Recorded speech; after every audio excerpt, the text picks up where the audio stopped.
नमस्कार दोस्तों। मेरा नाम प्रोफेसर कुलविंदर सिंह है और आज एक बार फिर हम देहदान की सीरीज में आपके सम्मुख हैं। एक तो बहुत बढ़िया बात है कि देहदान की सीरीज में हम पर्पस ऑफ लाइफ को ढूंढने का प्रयास करें। पर्पस ऑफ लाइफ हम बहुत सारे लोग जब जी रहे होते हैं तो पर्पस नहीं होती तो शायद लाश होते हैं। अगर पर्पस होती है तो शायद हम सांस ले रहे होते हैं और साथ में जीना भी हो रहा होता है। लेकिन जब पर्पस नहीं है तो सिर्फ सांस ले रहे होते हैं, जीवन तो नहीं होता। इसमें एक चीज है कि हम इंसान हैं तो इंसानों की कुछ नीड्स हैं, कुछ ज़रूरतें हैं। उनको जाने, पहचाने और उन्हें अंडरस्टैंड करते हुए उनके ऊपर काम करें।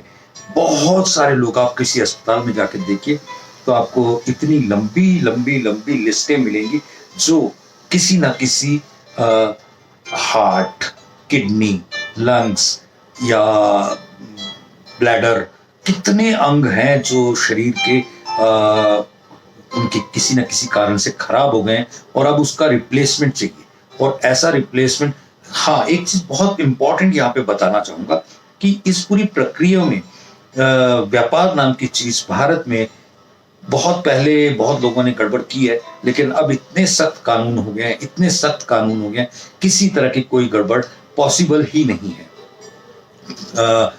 चोर हर जगह फिर भी निकल आते हैं। हम उसके ऊपर बहुत ज़्यादा टिप्पणी नहीं करना चाहते, लेकिन हम जो प्रयास कर रहे हैं इसमें कहीं पे भी किसी तरह का लेन देन ऑफ मनी नहीं होता। सरकारी तरीके से सरकार ही इसमें, हमारा एक एनजीओ के नाते एक जरिया मात्र है कि आपको उन सरकारी जो भी अस्पताल बॉडीज लेने आएंगे या ऑर्गन्स डोनेट करने के लिए आएंगे या आंखों के लिए आएंगे, उनके साथ कनेक्ट कराना और इस बात को सचेत होकर देखना कि आपको इसके बदले में बाकायदा लिखित में सारी कार्रवाई हो और आपको सर्टिफिकेशंस वगैरह सब कुछ हो, ताकि कल को कहीं पे भी आपके मन में कोई शंका हो तो उस शंका का निवारण हो सके।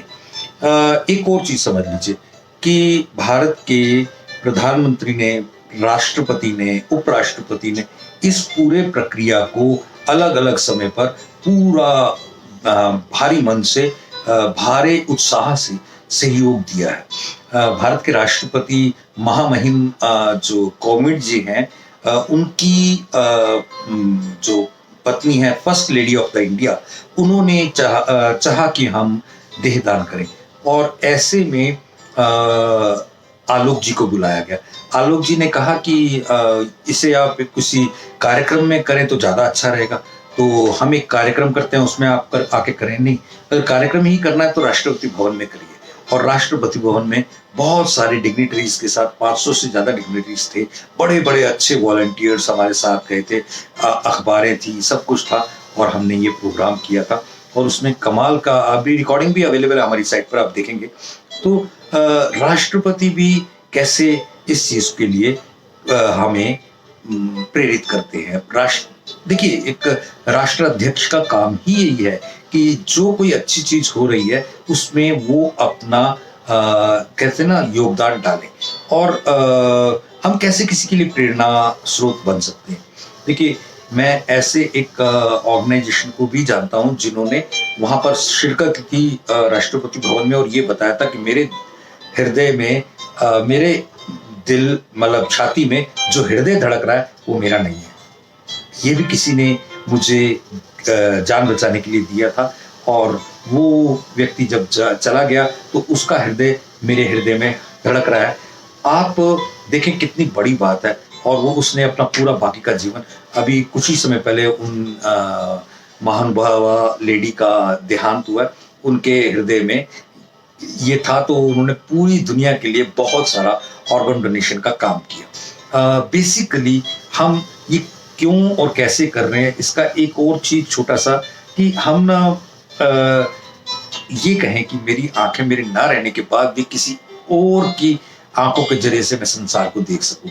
मेरा दिल मेरे न रहने के बाद भी किसी और के सीने में धड़के और ये संसार की रंगीनियों को और ज्यादा देर तक मान सके। ये सब चीजें कहीं ना कहीं हमें बेहतरीन इंसान बनाने की तरफ प्रेरित करते हैं।